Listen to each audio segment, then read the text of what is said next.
je vais vous entretenir un peu de la question des enfants difficiles et pourquoi parler des enfants difficiles dans une journée santé mentale et école. Alors d'abord parce que quand on regarde les études épidémiologiques, les enfants difficiles, ça représente 2 à 6% des enfants d'école maternelle et donc c'est à peu près chaque enseignant qui, une fois par an, fait l'expérience d'avoir un enfant avec des comportements difficiles dans sa classe. Et par ailleurs, on est aussi en droit de se demander si, par exemple, les adolescents qui sont difficiles à gérer dans nos écoles secondaires, par exemple, on n'aurait déjà pas pu faire quelque chose quand ils étaient plus petits pour prévenir un peu toute une série de difficultés qu'on constate chez eux. Et donc c'est un peu tout ça qu'on va brosser aujourd'hui, et je vais m'appuyer pour ce faire sur une recherche qui n'a pas commencé en 2014 mais en 2004, donc ça fait 12 ans, pas de souci. Et cette recherche, on a travaillé déjà avec 800 enfants, et je vais vous expliquer un peu comment les choses se sont passées. D'abord, cette recherche, elle s'appelle H2M, pourquoi? Parce que c'est l'acronyme pour dire Hard to Manage. Donc c'est l'idée de parler des enfants qui sont compliqués à gérer. Et on a commencé cette recherche en 2004 en s'intéressant en fait à des enfants qui venaient consulter en bas âge, donc vers l'âge de 3 ans. Et la seule demande des parents, c'était de dire qu'ils ne s'en sortaient pas avec le comportement de leur enfant, que ce n'était pas possible de les confier à une babysitter, qu'ils n'osaient plus partir faire des courses avec eux, et qu'ils étaient épuisés en fait, par le comportement de cet enfant, et par ailleurs, aucune autre plainte. Alors le mode de recrutement qu'on a utilisé fait aussi que c'était des enfants qui n'étaient pas de milieux socio-économiques à risque, et donc ce sont des enfants qui vraiment n'ont que des troubles du comportement. Et par ailleurs, on a écarté les enfants qui avaient des troubles envahissants du développement et des troubles une déficience mentale, par exemple. Donc on a des enfants qui sont vraiment là parce qu'ils sont difficiles en famille, à l'école, parfois dans les deux milieux de développement.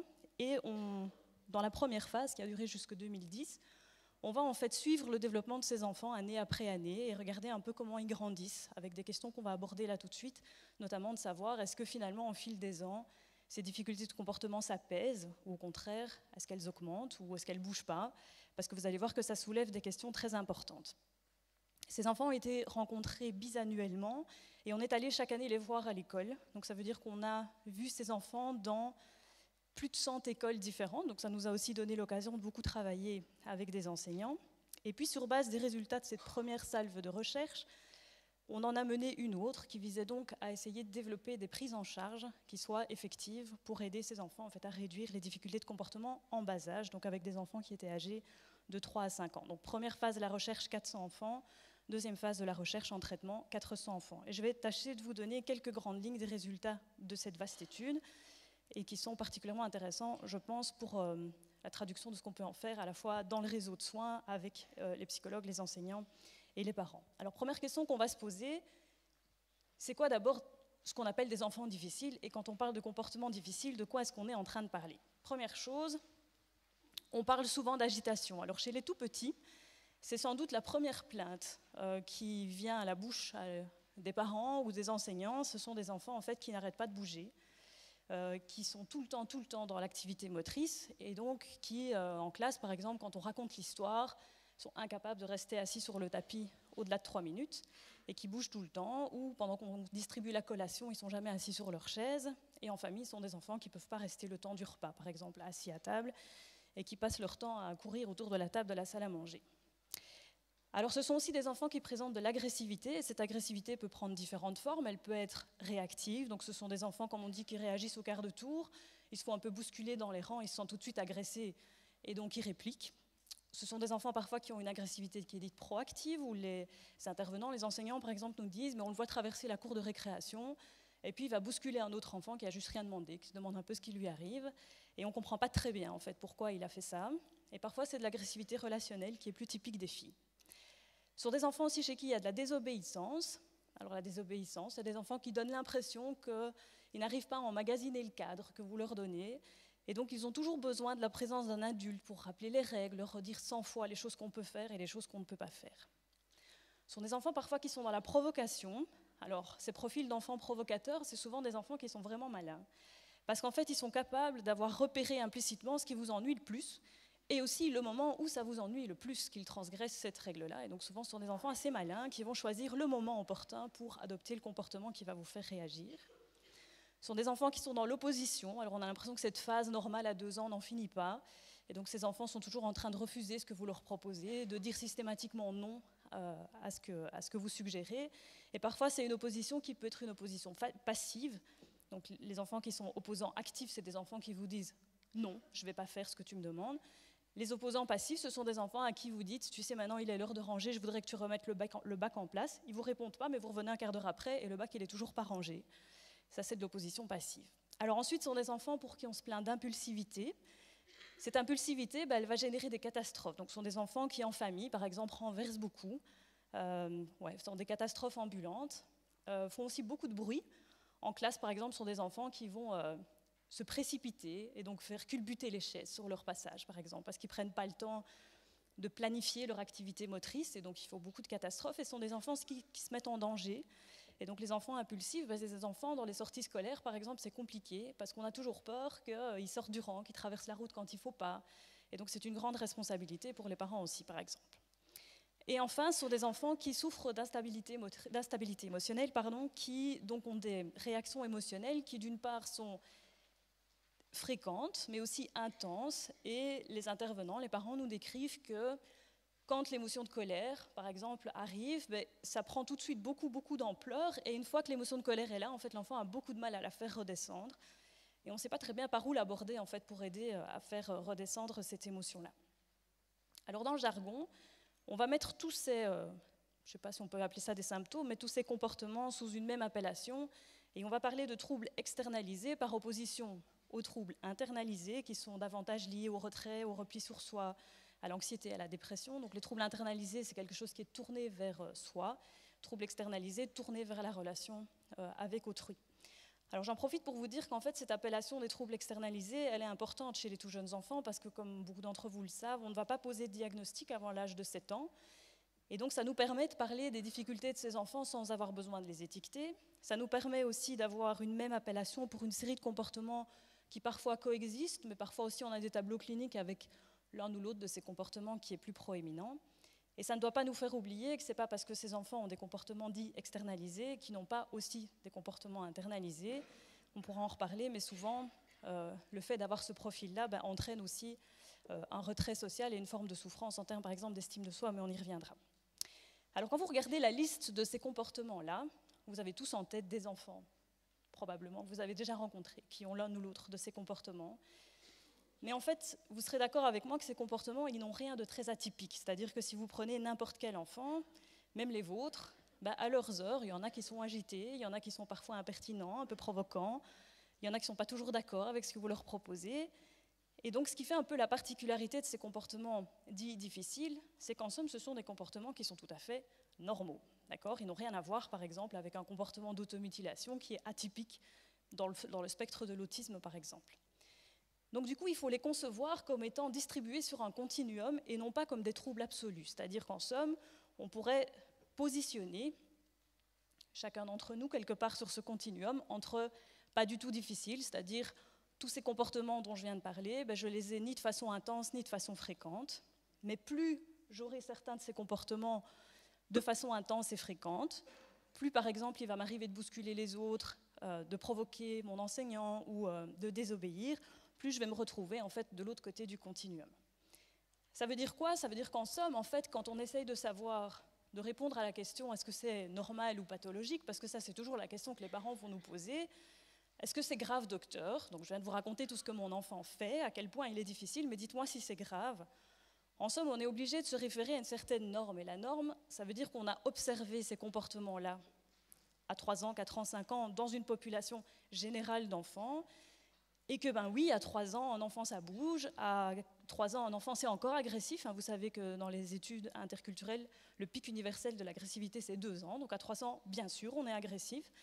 Et donc, on se pose la question de savoir quel est le niveau moyen, en fait, de cette agressivité, de cette agitation. Et puis, on définit autour de ce niveau moyen un cadre au sein duquel, alors, ce cadre, c'est tout le problème de la définition, mais on définit autour de ce cadre une portion du continuum où ces comportements sont d'une intensité et d'une fréquence qui n'empêchent pas l'enfant de fonctionner de façon correcte dans son environnement scolaire ou familial. En fait, c'est ça qu'on fait.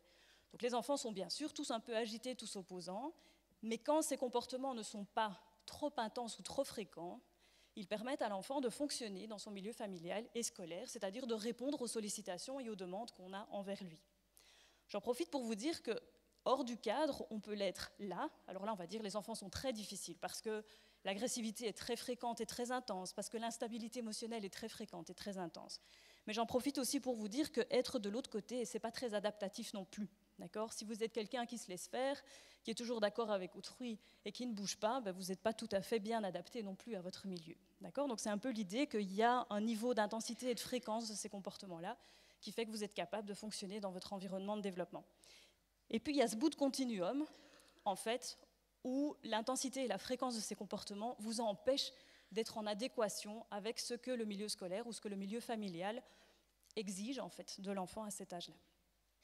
Alors quand nous, on doit évaluer les enfants, savoir où est-ce qu'on va les mettre en fait sur ce continuum, en fait ce qu'on fait c'est les positionner, d'accord ? Et quand je vous dis que c'est un trouble relatif, ça veut dire qu'on va les positionner les uns par rapport aux autres. Donc si je vous dis dans des enfants que vous connaissez, est-ce que vous trouvez que Georges est moins difficile que Zoé, vous allez dire peut-être oui, Georges est moins difficile que Zoé, et vous allez les mettre en fait sur des portions de continuum différentes.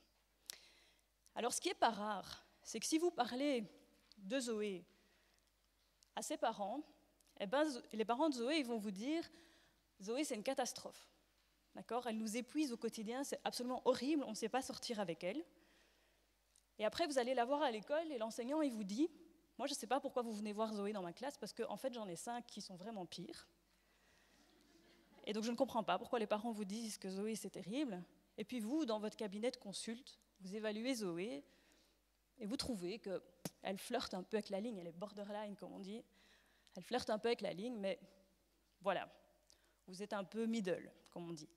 Cette situation, c'est une situation hyper fréquente. Dans les enfants qu'on a vus, il arrive hyper fréquemment que les gens ne soient pas du tout d'accord de l'endroit du continuum où il faut positionner les enfants. Vous allez me dire c'est très embêtant. Oui et non. Alors, pourquoi d'abord ils ne sont pas d'accord ? Première raison, c'est tout simplement parce que les enfants, ils ne sont pas tout à fait les mêmes quand ils sont à l'école qu'en famille. Et ça, c'est très important de le reconnaître, que nous non plus, on n'est pas tout à fait les mêmes dans notre milieu de travail ou dans notre milieu familial. Par exemple, on va parvenir à mieux contenir ses émotions dans un milieu que dans un autre. Okay ? Et puis les exigences du milieu scolaire ou les exigences du milieu familial ne sont pas les mêmes. Et donc un enfant, il peut avoir les ressources pour fonctionner d'un côté, mais pas forcément fonctionner de l'autre. D'accord ? Donc j'ai montré cet exemple, on pourrait aussi imaginer que c'est l'école qui est très inquiète et les parents disent que ça va à la maison. Hein. L'inverse est vrai aussi. Donc première raison, on n'est pas tout à fait le même en fonction du milieu de développement. Deuxième raison, c'est qu'en fait, celui qui va évaluer la position de l'enfant sur ce continuum, il le fait en fonction de son seuil de tolérance. C'est-à-dire que moi, si je trouve que l'enfant il fait trop de colère ou qu'il est trop bruyant, je vais toujours le faire par rapport à ce que moi je trouve qui est normal et supportable vis-à-vis d'un enfant. Et bien sûr que le seuil de tolérance de chacun va fortement influencer la portion du continuum sur laquelle je vais placer l'enfant. Troisième raison, c'est que si vous voulez positionner un enfant sur le continuum, vous avez besoin d'un groupe de référence. Tout à l'heure, je vous disais, si je vous demande de positionner Georges par rapport à Zoé, vous êtes capable de le faire, mais si je vous demande de positionner Zoé, vous allez le faire parce que vous avez en tête comment fonctionne généralement un enfant de 4 ans, admettons, et Zoé a 4 ans. Et donc, par rapport à l'ensemble des enfants que vous connaissez, vous allez positionner Zoé à un endroit. Or, le groupe de comparaison qu'utilisent les différents informateurs n'est pas le même. Par exemple, les parents, souvent, ils s'appuient sur ce qu'ils savent des frères et sœurs. D'accord ? Alors, si Zoé, c'est la troisième d'une fratrie avec d'autres enfants qui ont beaucoup aimé bricoler et faire du macramé et faire des bracelets brésiliens en étant bien assis à table, et que Zoé, elle court autour de la table de la salle à manger, eh bien, la maman va trouver qu'elle est vachement agitée par rapport aux autres. Mais si Zoé, au fond, c'est la troisième d'une fratrie où les autres enfants, ils ont toujours bien aimé courir autour de la salle à manger, eh bien, elle va dire, c'est une bonne vivante comme ses frères et sœurs. Okay ? À l'école, le groupe de comparaison, ce n'est pas les frères et sœurs, c'est les autres enfants de la classe. D'accord ? Et là, on peut voir toute l'influence qu'a par exemple l'expérience de l'enseignant, combien de classes et combien de situations il a déjà vécu, mais aussi, on l'a vu dans notre étude en ayant vu beaucoup d'écoles, le type d'école dans lequel on se trouve et la région dans laquelle est l'école. Okay ? Parce que le groupe de comparaison dans une école favorisée du Brabant-Wallon versus au plus profond d'une école défavorisée de Charleroi, ça n'a juste rien à voir. Et nous, en tant que psychologues, notre groupe de comparaison, il est encore différent. D'accord ? Parce que si on travaille, par exemple, comme moi j'ai fait longtemps, qu'avec des enfants difficiles, ben celui qui est difficile, mais pas tellement par rapport au pire qu'on a vu le matin, il nous apparaît comme étant un petit peu moins difficile que la plupart de ceux qu'on a vus depuis le début de la matinée. Et donc, cette référence au groupe de comparaison va aussi expliquer pourquoi, au fond, on n'est pas tout à fait d'accord de l'endroit où ça se trouve. Et ce qui va jouer aussi, c'est la qualité de la relation que nous avons avec chacun des enfants que nous allons évaluer. Et ça compte aussi beaucoup. Alors du coup, quand nous, on a constaté ça, il y a déjà quelques années, quand on a demandé que chaque enfant soit évalué à la fois par ses parents, l'enseignant et nous-mêmes, et qu'on a vu que nos corrélations étaient proches de 0, on a un peu paniqué, parce qu'on s'est dit, peut-être que c'est nos instruments de mesure, en fait, qui sont vraiment nuls, et dans ce cas-là, on n'est pas dans la mouise, comme on dit.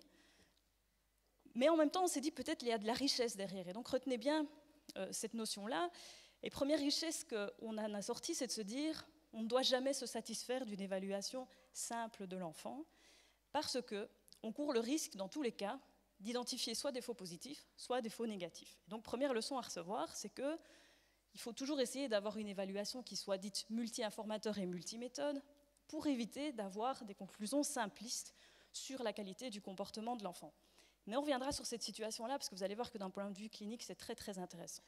Alors, deuxième question qu'on s'est posée dans cette recherche, c'est comment se développent les comportements qui sont difficiles, avec comme question l'idée de se dire, parmi nous, c'est-à-dire parmi l'équipe des chercheurs et des cliniciens avec lesquels je travaillais, mais les enseignants aussi, il y en a qui pensent que ça perdure, c'est-à-dire que quand des enfants sont difficiles petits, s'il est déjà comme ça à 3 ans, vous n'imaginez pas ce que ça va donner quand il sera ado, d'accord ?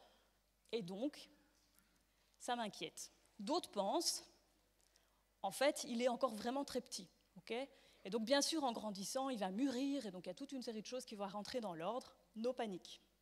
Ça va donner lieu à des mises en place de solutions très différentes, puisque dans le premier cas, on peut avoir envie de se dire, mais si en fait on pense que ça va persister, alors il faut vraiment qu'on soit dans une perspective d'intervention rapide, pour éviter à ces enfants en fait, d'être les délinquants de demain. Alors, certains ont peut-être entendu parler de la campagne Pas de zéro de conduite en réponse à une politique en France qui est basée sur une politique sécuritaire de ce type-là, qui consiste à repérer les enfants avec des difficultés de comportement en bas âge et de les mettre sur des voies de garage pour protéger la société de demain contre les futurs délinquants.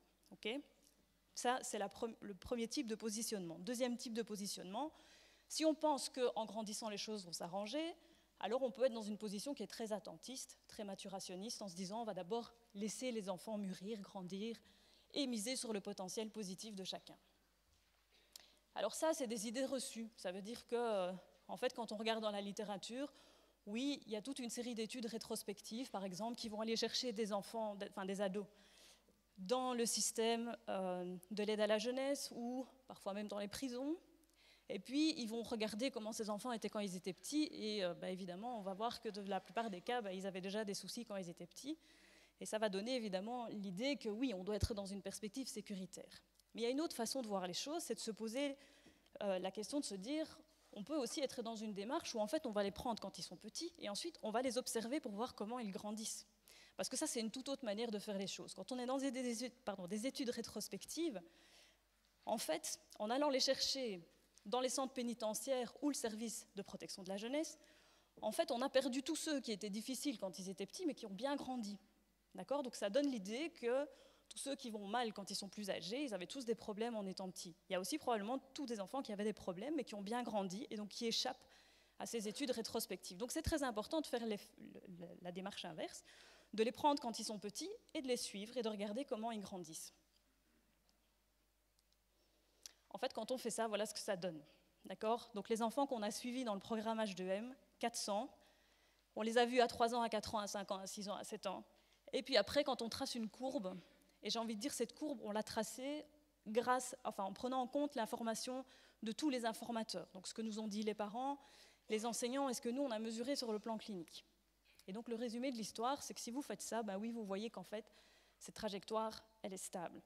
Ça veut dire quoi ? Ça veut dire qu'un enfant qui a un comportement sur une certaine portion du continuum, vous le revoyez 5 ans après, il est toujours sur la même portion du continuum. D'accord ? Donc quand on ne fait rien, parce qu'ici c'est de l'évolution spontanée, on n'a pas proposé d'intervention à ces enfants et on a contrôlé l'effet de certains traitements qu'ils auraient pu faire, aucun enfant n'était médiqué, eh bien voilà, on a une trajectoire qui est plate et qui plaide donc plutôt en faveur de se dire on doit quand même réfléchir peut-être à des interventions. Alors, deux choses. C'est une courbe moyenne, c'est de la statistique. Ça veut dire que probablement, non pas probablement, c'est sûr, cette courbe, elle résulte de courbes d'enfants pour qui le comportement s'est amélioré, mais aussi de courbes d'enfants pour qui il s'est détérioré. Et ce que nous, on va essayer de comprendre, c'est est-ce qu'on peut repérer ceux chez qui ça se détériore, d'accord? Parce que c'est ceux-là, finalement, qui doivent être au cœur de nos interventions précoces. Alors, les enfants dont je vous parle là, qui ont été vus à partir de 2004, ils ont maintenant entre 14 et 16 ans. Et très dernièrement, parce que je vous montre juste un petit graphique, mais on est en plein dans l'analyse des résultats, on les a tous recontactés pour savoir comment ils allaient, parce que maintenant ils sont ados, et on voudrait savoir un peu comment ils vont. Et le constat, c'est qu'en fait, il y en a 50% qui sont dans la norme, qui s'en sortent bien, et 50% qui sont soit borderline, soit dans un seuil pathologique de troubles du comportement. Donc grosso modo, il y en a 1 sur 2 qui a eu une trajectoire qui fait que soit il est resté à un niveau clinique, soit il a dégringolé vers un niveau clinique. D'accord? Donc un enfant sur 2. Et maintenant la question, c'est comment on peut les reconnaître quand ils étaient petits, en fait?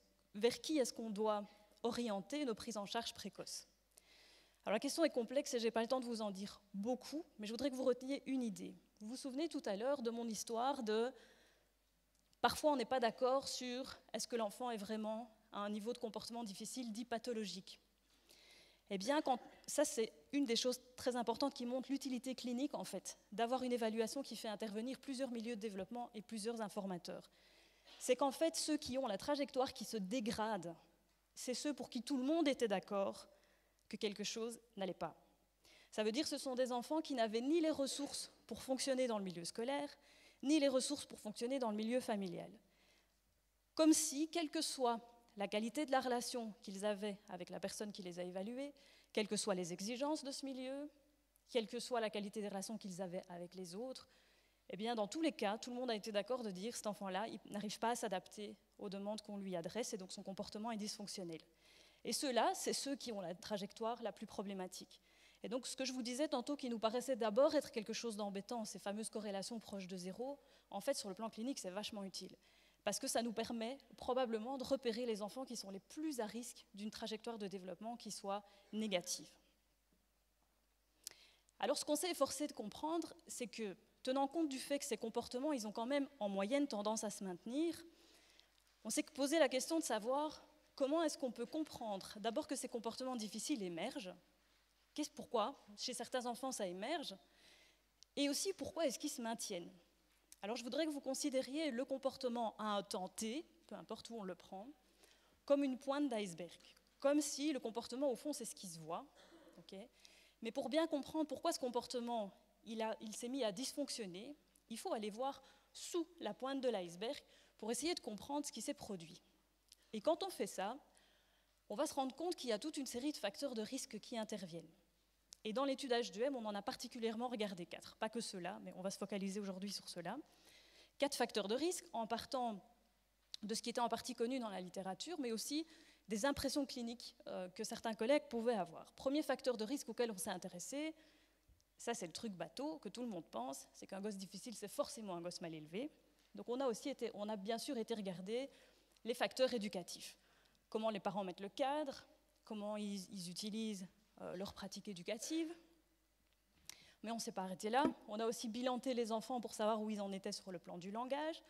Pourquoi? Parce qu'un enfant qui ne comprend pas ce qu'on lui dit et qui ne peut pas bien négocier, il va avoir tendance à exprimer plein de choses par son corps et notamment par son agitation, et forcément être aussi un peu dans la désobéissance, parce que si vous ne comprenez pas les consignes qu'on vous donne, vous avez forcément du mal à respecter le cadre. Et dans l'étude H2M, bien qu'aucun parent n'ait consulté pour des raisons de retard de langage, on s'est quand même rendu compte qu'il y avait 25% des enfants qui avaient un retard de langage significatif. Alors ensuite, des facteurs cognitifs, et plus particulièrement, on s'est intéressé au fonctionnement de la zone frontale. D'accord ? Je ne sais plus comment Jean-Pierre disait tout à l'heure, il disait la faculté de s'empêcher. Voilà. Et ben, si on veut parler du berceau de la faculté de s'empêcher, c'est le fonctionnement exécutif, c'est-à-dire cette zone frontale qui vous permet de gérer votre inhibition, de se dire je pense plein de choses et j'ai envie de faire plein de choses, mais je peux retarder ce moment, je peux m'empêcher de faire des choses. parce que ce n'est pas le lieu, ce n'est pas le moment, parce que madame a demandé de se taire, etc. etc. Donc c'est tout ce qui va vous permettre de gérer vos processus attentionnels et votre impulsivité. Donc on a bilanté les enfants sur le plan du fonctionnement exécutif, et enfin, on s'est aussi intéressé au développement affectif des enfants, et notamment à la qualité ou la sécurité de leur attachement. Et tous ces facteurs de risque, on s'est dit, probablement qu'ils contribuent un peu à expliquer pourquoi de temps en temps le comportement dysfonctionne. Et partant de cette idée-là, on s'est rendu compte qu'en fait, on était dans un contexte dit d'équifinalité. L'équifinalité, c'est quoi? C'est qu'au fond, tous les enfants qui sont dans le programme, ils ont tous des comportements externalisés. Mais l'histoire de chacun est particulière, c'est-à-dire que les trajectoires de développement qui mènent aux comportements externalisés sont différentes. Sous la pointe d'iceberg, il y a des histoires particulières, des choses différentes qui se sont produites. Donc en apparence, ils se ressemblent tous, mais quand on va creuser un peu plus loin, ce qui les a amenés à dysfonctionner sur le plan du comportement, ce sont des histoires et des trajectoires différentes. Et il y a des trajectoires qui partent de facteurs affectifs qui entraînent d'autres facteurs de risque et qui débouchent sur des comportements externalisés. D'autres histoires démarrent de difficultés éducatives qui entraînent d'autres facteurs de risque et qui débouchent sur des comportements externalisés. Idem, on peut avoir une immaturité de la zone frontale du cerveau qui entraîne d'autres facteurs de risque et qui débouchent sur des comportements externalisés intenses et fréquents. Et on peut aussi avoir un trouble retard de langage qui entraîne d'autres facteurs de risque et qui débouchent sur un niveau de comportement externalisé important. On va concrétiser tout ça à travers des exemples qui sont purement fictifs. D'accord ? Alors ce que je vous représente là, c'est en fait ce qu'on appelle des cascades développementales. D'accord ? C'est l'idée qu'un facteur de risque en entraîne un autre, qui en entraîne un autre, et qui amène des tableaux cliniques qui finalement débouchent sur une intensité et une fréquence de comportements difficiles. Alors prenons le cas d'Arthur. Alors Arthur, on peut imaginer que son histoire, elle démarre d'un fonctionnement exécutif problématique. Donc Arthur, il a des fonctions exécutives qui sont un petit peu immatures, et du coup, c'est un enfant qui a beaucoup d'agitation motrice, qui génère beaucoup de catastrophes, donc il est un peu un dévoreur d'énergie, il est fort impulsif, et du coup, ses parents, ils ont tendance à réagir, je dis ses parents, mais c'est vrai pour les enseignants aussi, quand on a un enfant qui est comme ça, un peu difficile à gérer, on a tendance à agir sur le plan éducatif en essayant de contrôler l'histoire, d'accord ? De se montrer plus fort que l'enfant et d'être un peu dans une escalade où on crie plus fort que lui, d'accord ? Et de l'escalade des comportements qui fait que je veux absolument lui montrer que c'est moi qui ai le dessus en fait sur lui, et donc j'essaye de le maintenir. Si ça ne marche pas, je crie, et si il crie plus fort que moi, je le mets dans le coin, et s'il ne réagit pas, ainsi de suite. On est dans des phénomènes d'escalade avec des pratiques qu'on appelle coercitives. Et ces pratiques coercitives, on les décrit très bien dans des modèles dans la littérature, et on montre qu'elles ont tendance en fait à renforcer des comportements problématiques et un fonctionnement exécutif qui n'est pas bon. Et donc on va avoir des boucles de rétroaction comme ça, qui font que l'enfant ne peut pas mûrir sur le plan des facteurs éducatifs si on se borne à essayer juste de contrôler en fait, son comportement. Et ces comportements-là, ils vont avoir quoi comme effet plus tard? C'est qu'en fait, une fois à l'école, l'enfant il va être stigmatisé sur le plan social. Parce que l'enfant qui débarque comme ça à l'école, c'est l'enfant qu'on n'invite jamais à l'anniversaire des copains, parce qu'il est connu comme étant la terreur de la classe. Donc les mamans n'ont pas très envie de le voir débouler chez eux le mercredi après-midi. Il est connu, c'est celui aussi qui a toujours une attention particulière de l'institut, surtout quand on est en sortie scolaire, d'accord, etc., etc. Donc il y a un phénomène de stigmatisation sociale, et toute cette cascade développementale débouche à un moment donné sur son niveau de comportement externalisé est extrêmement élevé, avec comme conséquence sur le plan scolaire à moyen et long terme, par exemple, que c'est un enfant dans ses apprentissages qui va avoir des troubles attentionnels, qui va aussi parfois être l'auteur de harcèlement. Pourquoi ? Parce qu'en fait, avec ces cercles coercitifs qui se sont mis en place très tôt dans son développement, en fait, il a appris par apprentissage social que quand on veut arriver à ses fins, il faut crier plus fort sur la personne qui est en face, et il faut se montrer être le plus fort, il faut être dans ce phénomène d'escalade, et donc il va reproduire ça aussi avec ses copains, parce que c'est comme ça qu'il a appris à interagir. C'est des enfants qui sont susceptibles d'être dans du décrochage scolaire, et effectivement, quand ils sont adolescents, dans la délinquance. Deuxième exemple, Émilie. On a une trajectoire très différente pour Émilie. Émilie, elle a un début d'histoire avec un attachement insécure. On ne va pas refaire l'histoire de l'attachement insécure ici, mais vous savez que l'attachement, ça impacte l'image qu'on a de soi et l'image qu'on a des autres. L'image qu'on a de soi parce qu'on ne se sent pas digne d'être aimé, et l'image qu'on a des autres parce qu'on n'a pas confiance dans leur capacité à prendre soin de nous et à s'occuper de nous quand on en a besoin. Et du coup, cet attachement en sécure, en fait, il va isoler, il va contribuer à isoler sur le plan social et à faire qu'on n'a pas confiance dans les autres. Et sur le plan de la cognition sociale, c'est aussi un concept auquel on s'est beaucoup attardé. On voit chez ces enfants-là, par exemple, des biais d'attribution hostile. C'est-à-dire que quand quelqu'un, par exemple, les bouscule, ils ont tout de suite tendance à penser que la personne l'a fait exprès. Okay ? Et ça va générer en fait une lecture de la réalité qui est sous-tendue par de la méfiance à l'égard d'autrui. Okay ? Donc, cognition sociale impactée. Et parce qu'on a une image de soi et une image des autres qui est problématique, on vit un rejet par les pairs, on a du mal à s'intégrer sur le plan social et on développe des comportements externalisés en réaction avec, comme conséquence possible plus tard, une comorbidité entre des troubles externalisés et des troubles internalisés. Donc ce sont des enfants qui sont susceptibles de vivre de la dépression, qui sont plutôt les victimes du harcèlement plutôt que les auteurs, et chez qui on rencontre de la phobie scolaire. Troisième exemple, sur fond d'un retard de langage. Quand on a un langage en retard, la littérature montre qu'en fait, les parents, les personnes qui interagissent avec l'enfant, de manière générale, ont tendance en fait à moins solliciter l'enfant, parce qu'on ne s'attend pas à ce qu'il nous réponde, donc forcément on l'interpelle moins. On a un langage qui est plus fermé, plus contrôlant, on attend des réponses par oui ou par non, on donne des ordres à l'enfant, mais on n'est pas dans une démarche où on veut avoir son avis, où on le fait participer beaucoup, du coup il a moins aussi d'occasions pour développer son langage, donc ça fait un cercle vicieux. Et ce qui ne s'exprime pas par les mots, chez les petits, souvent ça s'exprime par le corps, donc ce sont des enfants qui sont agités, qui poussent les autres. On explique très bien d'ailleurs que le pic d'agressivité à 2 ans, il diminue assez naturellement chez la plupart des enfants parce qu'ils accèdent au langage et qu'ils n'ont plus besoin d'exprimer par l'agressivité des choses qu'ils peuvent négocier verbalement. Sauf que chez ces enfants-là, ce n'est pas possible.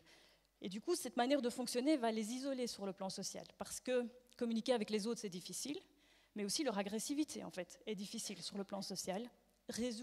Tout cela aboutit donc à des troubles externalisés, et plus généralement à de l'agressivité relationnelle, beaucoup d'agitation, de la désobéissance que j'ai mis entre guillemets, parce que quand on a un retard de langage, on désobéit parce qu'on ne comprend pas forcément ce qu'on attend de nous, et beaucoup de troubles de l'estime de soi. Alors un dernier cas, juste pour vous montrer que ce qu'on appelle ces cascades développementales, où on peut repérer dans l'histoire des enfants une espèce de timing, où une chose en a amené une autre, puis une autre, puis une autre. Parfois, ce n'est pas possible de comprendre les choses comme ça. Et donc, il y a une autre hypothèse qu'on appelle l'hypothèse cumulative, qui dit que, en fait, les enfants qui présentent des comportements externalisés, c'est parce que dans leur histoire, peu importe à quel moment, c'est accumuler une série de facteurs de risque. Et qu'à un moment donné, l'accumulation de ces facteurs de risque devient trop. Et donc, ils ne peuvent plus compenser, ils ne peuvent plus supporter cette accumulation de facteurs de risque et ça détricote, ça problématise le comportement. On a pu montrer ça dans nos données, où en fait on voit ici dans la courbe, donc ce qu'on prédit, c'est le niveau de comportement externalisé 3 ans après, en partant du nombre de facteurs de risque qui étaient présents 3 ans avant. D'accord ? Quand je dis nombre de facteurs de risque, c'est parfois certains cumulent un retard de langage, un fonctionnement exécutif immature et des parents qui sont dans le contrôle. Certains cumulent des difficultés d'attachement, des parents qui sont dans le contrôle, un problème de langage, ainsi de suite. Et ce qu'on voit, c'est qu'en fait, à partir de 3 facteurs de risque, le niveau de problème externalisé en fait, augmente de façon très importante. Comme si, en fait, et c'est ce qu'on voit dans le groupe contrôle, c'est que dans le groupe contrôle, bien sûr, les enfants, ils ont aussi des facteurs de risque. Mais ce qui les différencie du groupe clinique, c'est qu'ils en ont moins. Ils en ont 1, ils en ont 2. Et ça, la plupart des enfants ont des ressources pour faire face à ces facteurs de risque. Mais quand il y a trop de facteurs de risque, alors l'enfant n'a plus assez de ressources au fond et son comportement se dégringole. Donc qu'est-ce qu'il faut retenir ? On est dans une conclusion qui est ni en termes de stabilité ni de changement. Il y a des enfants chez qui ces comportements restent stables, d'autres chez qui ça change. Ce qui est important, c'est d'être au clair sur les enfants qui sont sur des trajectoires problématiques. Qu'il n'y a jamais d'explication simple à des comportements difficiles. Donc il faut combattre l'idée que des enfants difficiles sont des enfants qui sont mal élevés par leurs parents. C'est bien plus complexe que ça.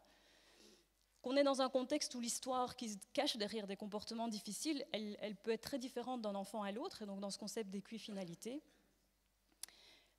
Qu'on est souvent dans des phénomènes où il y a des cascades développementales, et qu'on doit être particulièrement attentif à des enfants qui cumulent plusieurs facteurs de risque. Et parfois, dans le milieu scolaire, on est bien au courant que certains enfants cumulent différents facteurs de risque. Du coup, maintenant, que retenir en termes de pistes d'intervention en nous basant sur ce qu'on vient de voir? Alors, les pistes d'intervention, elles sont à la fois singulières, parce que, comme on l'a vu, ça peut être propre à chaque trajectoire de développement. Chaque enfant a son histoire développementale, ses propres facteurs de risque qui ont joué un rôle. Et donc, bien sûr que c'est important de repérer pour chaque enfant ce qui est à l'œuvre. Donc, on doit s'intéresser à l'histoire développementale de chacun, essayer de repérer au mieux quelle était la voie d'entrée, c'est-à-dire le facteur de risque qui est arrivé en premier dans cette cascade développementale, parce que ça va être une cible privilégiée pour l'action, et aussi propre à chaque tableau clinique. Et donc, ce n'est pas tout à fait la même chose d'agir auprès d'un enfant chez qui il y a une prédominance d'agitation versus une prédominance d'agressivité. Mais au-delà de cette singularité, il y a aussi des choses qu'on peut retenir pour tous les enfants qui présentent des difficultés de comportement.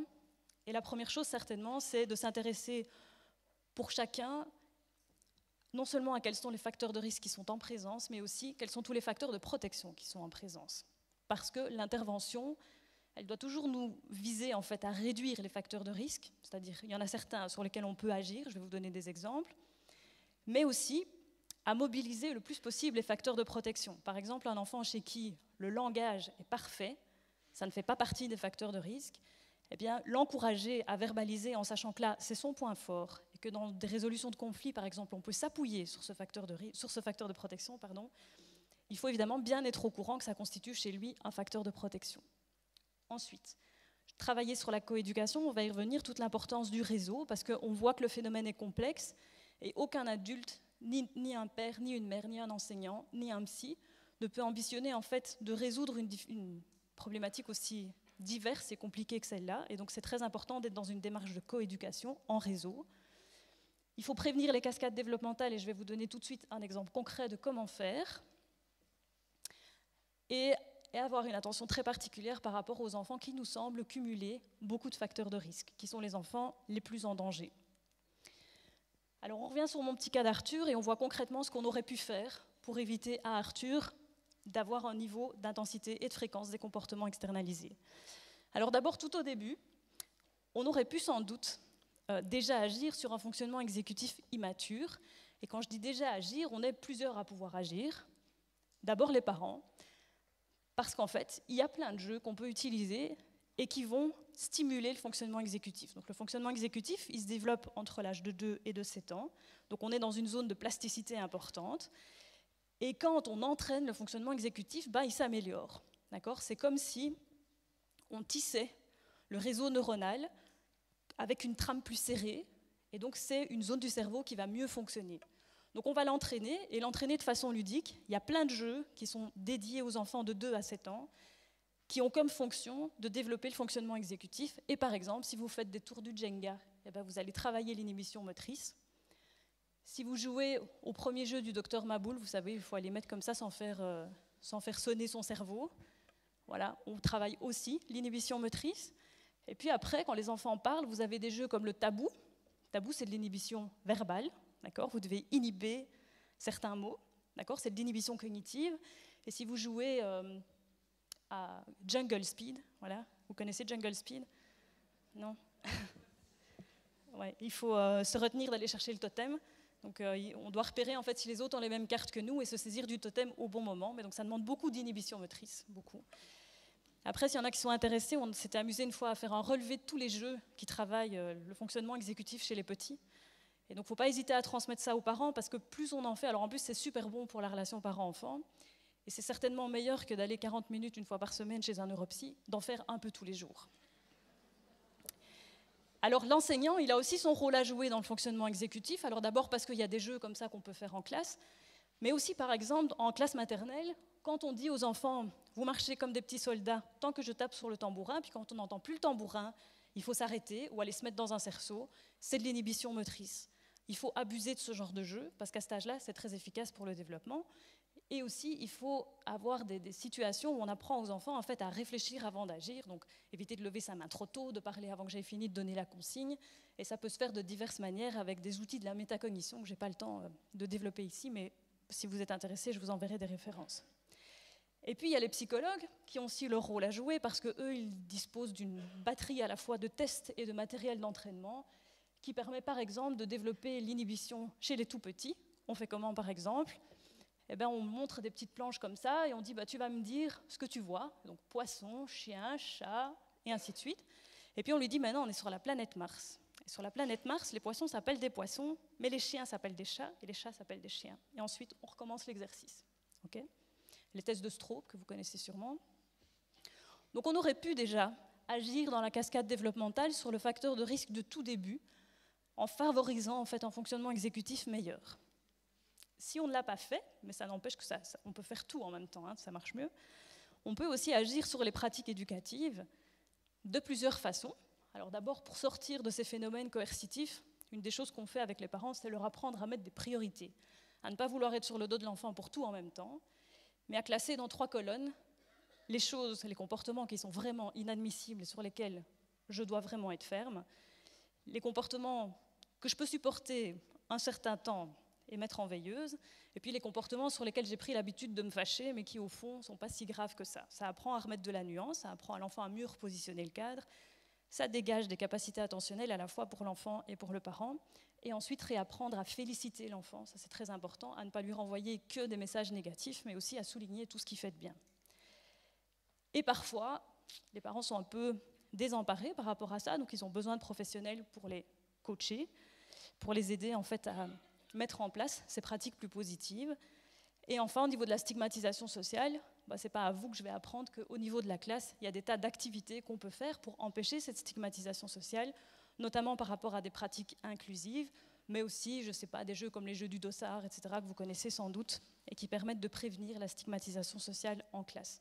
Donc vous voyez que dans la cascade développementale, une fois qu'on a fait l'effort de regarder les facteurs de risque qui sont en présence, on peut imaginer comment intervenir et comment détricoter ces cercles vicieux et tout ce qui est sous-jacent en fait à l'émergence et à la persistance des comportements externalisés. Et pour faire ça, vous l'avez vu, on a besoin de tout le monde. On a besoin des parents, des professionnels, des enseignants et de l'enfant lui-même, bien sûr, qui doit être partie prenante parce que personne ne peut faire face à une difficulté comme ça tout seul. Et pour ce faire, les professionnels, ils doivent apporter des réponses les plus adaptées possibles. Alors, c'est juste un exemple. Nous, par exemple, on a développé des consultations spécialisées pour les parents, pour ceux qui ont besoin de soutien dans des situations avec des enfants difficiles. On a aussi réfléchi avec l'ensemble des enseignants qui ont participé au projet H2M à comment accompagner les enfants difficiles en milieu scolaire. Je vais vous en dire un petit peu plus après. On a développé avec les enseignants des plaquettes. Voilà, alors celui-là il est disponible en ligne, vous pouvez le télécharger, ça s'appelle « Chouette, encore une punition », avec toute une série de choses à faire en classe pour gérer un enfant difficile dans ma classe, les choses à faire et à ne pas faire, en partant de ce que les enseignants nous ont dit. Et puis par ailleurs, c'est important aussi d'avoir des choses qui sont disponibles pour les parents. Ce petit bouquin leur est destiné pour essayer de mieux comprendre pourquoi leur enfant en particulier, par exemple, est difficile. Et donc, il faut essayer de fournir à chacun des supports qui permettent un peu d'avoir une approche qui soit de type réseau, en fait, sur cette difficulté. Alors, je ne sais pas ce qu'il me reste, j'ai 2 slides. Ok, parfait. Alors du coup, juste un petit mot sur cette démarche sur laquelle on a réfléchi avec les enseignants qui ont participé au projet H2M. Donc l'idée, c'était en fait de développer une méthode d'accompagnement des enfants difficiles en milieu scolaire avec tous les enjeux que ça représente. Et donc, s'il y en a qui sont intéressés, vous m'envoyez un mail et je vous l'envoie in extenso. Mais donc, cette méthode, en fait, elle avait comme but, en premier, de répondre à une préoccupation que les enseignants avaient, qui était, en fait, une fois qu'on a un enfant difficile dans sa classe, c'est trop tard. Parce qu'au bout de 3 à 4 semaines, déjà, on sent que ça ne va pas aller. On sent qu'on est déjà épuisé, qu'on en a déjà marre de le voir arriver le matin. Et en fait, il faudrait réfléchir à quelque chose en amont, c'est-à-dire que l'école, elle soit préparée à quoi faire, au fond, quand on a des enfants qui fonctionnent de façon difficile dans l'école. Et donc l'idée, c'était de réfléchir à une méthode en amont pour ne pas se sentir en perte de maîtrise, parce qu'alors on n'est plus déjà à même de faire quelque chose. Ensuite, on a réfléchi à tout ce qui était important de faire, mais dans un aspect temporel. Petit exemple, beaucoup d'enseignants disaient « moi, une des premières choses que je fais, c'est d'en parler aux parents. Sauf que quand ils en parlent aux parents, ils veulent en fait faire réagir les parents, ce qui en soi part d'une très bonne intention. Mais ils attendent les parents à la fin de la journée et puis ils leur disent des choses du genre « ça n'a pas encore été aujourd'hui hein. ». Voilà. Et qu'est-ce que font les parents? Alors nous, on les avait en consulte et les parents nous disaient « moi, je ne vais plus jamais chercher l'enfant à la sortie de la classe parce que j'en ai marre en fait d'entendre ça. J'ai l'impression que je suis jugée comme mauvais parent et donc maintenant, je vais chercher à la garderie parce que la dame de la garderie, elle me fiche la paix. Okay » Donc l'enseignant, il partait du principe que les parents étaient en déni. D'accord ? Ils ne voulaient pas voir le problème en face. Et les parents, de leur côté, ils pensent que l'enseignant a pris leur enfant en grippe et ne l'aime pas. Alors ça, c'est foutu. Dire quand c'est parti comme ça, c'est foutu. Donc en fait, on a réfléchi à qu'est-ce qu'il faut faire avant d'interpeller les parents et surtout comment on leur dit les choses pour ne pas rompre cette communication. Et ce que je vous ai expliqué tantôt des différences qu'on peut avoir dans l'évaluation et le positionnement de l'enfant sur le continuum, il est à la source des problèmes de communication souvent entre les familles et l'école. Pourquoi ? Parce que si moi j'ai positionné l'enfant comme étant très difficile, mais que les parents me disent « mais non, en fait, à la maison, tout va bien, je ne comprends pas pourquoi vous le prenez en grippe comme ça », les enseignants pensent du coup que les parents ils sont en déni. Alors que peut-être que c'est vrai, au fond, que l'enfant en famille il fonctionne très bien. Mais l'inverse est vrai aussi, c'est que parfois les parents sont très inquiets et l'enseignant dit « mais non, chez nous tout va bien ». Alors les parents ils se sentent complètement incompétents parce qu'ils disent « mais pourquoi est-ce que moi j'y arrive pas si l'instit elle a si facile avec lui ?» Okay ? Donc, partir de ce principe que pour favoriser la communication famille-école, il faut réfléchir en amont sur comment s'y prendre. Et donc, on a beaucoup insisté sur la temporalité. D'abord, qu'est-ce qu'il faut faire avant d'interpeller les parents et surtout, qu'est-ce qu'on leur dit? Dans ce protocole, entre guillemets, dans cette méthode, on a aussi voulu impliquer les enseignants et les parents, bien sûr, mais l'enfant lui-même pour qu'il soit partie prenante en fait, de ce qu'on fait, de ce qui est proposé. Et puis aussi tout le personnel scolaire, les gens qui sont à la cantine, qui surveillent la grille, qui surveillent la cour, parce que parfois, les enfants ont des relations privilégiées en fait, avec ces personnes, qui les voient sous un angle beaucoup plus positif parfois que l'enseignant, et ce sont des ressources dans le milieu scolaire. On a insisté sur l'importance de l'évaluation, parce que ces enfants sont un peu décourageants, d'accord ? Comme ils vous mettent régulièrement en échec, parfois vous avez l'impression qu'on ne fait pas de progrès, mais quand on évalue bien les choses, en fait, si, on fait des progrès, c'est juste qu'on se laisse fort impacter par ce qui ne marche pas. On a réfléchi au problème de l'individualisation qui est très coûteuse en temps et très stigmatisante pour les enfants, et donc comment plutôt être dans une perspective dite inclusive. Et donc à chaque étape, on essaye de dire qui intervient, comment il le fait, pourquoi on le fait, c'est quoi le sens de chacune des étapes, et comment est-ce qu'on s'y prend avec des outils très concrets. Voilà, donc ça c'est pour école et communication, école-famille. Donc si certains sont intéressés, je peux vous envoyer le document. Et puis par ailleurs, si le programme de recherche vous intéresse, il y a toute une littérature qui tourne sur le sujet, et donc notamment ces ouvrages qu'on a écrits pour que les résultats du programme en fait, reviennent à la fois aux parents eux-mêmes, aux enseignants, et puis aux cliniciens qui rencontrent en fait, ces enfants avec des comportements difficiles dans leurs consultations. Voilà, je vous remercie.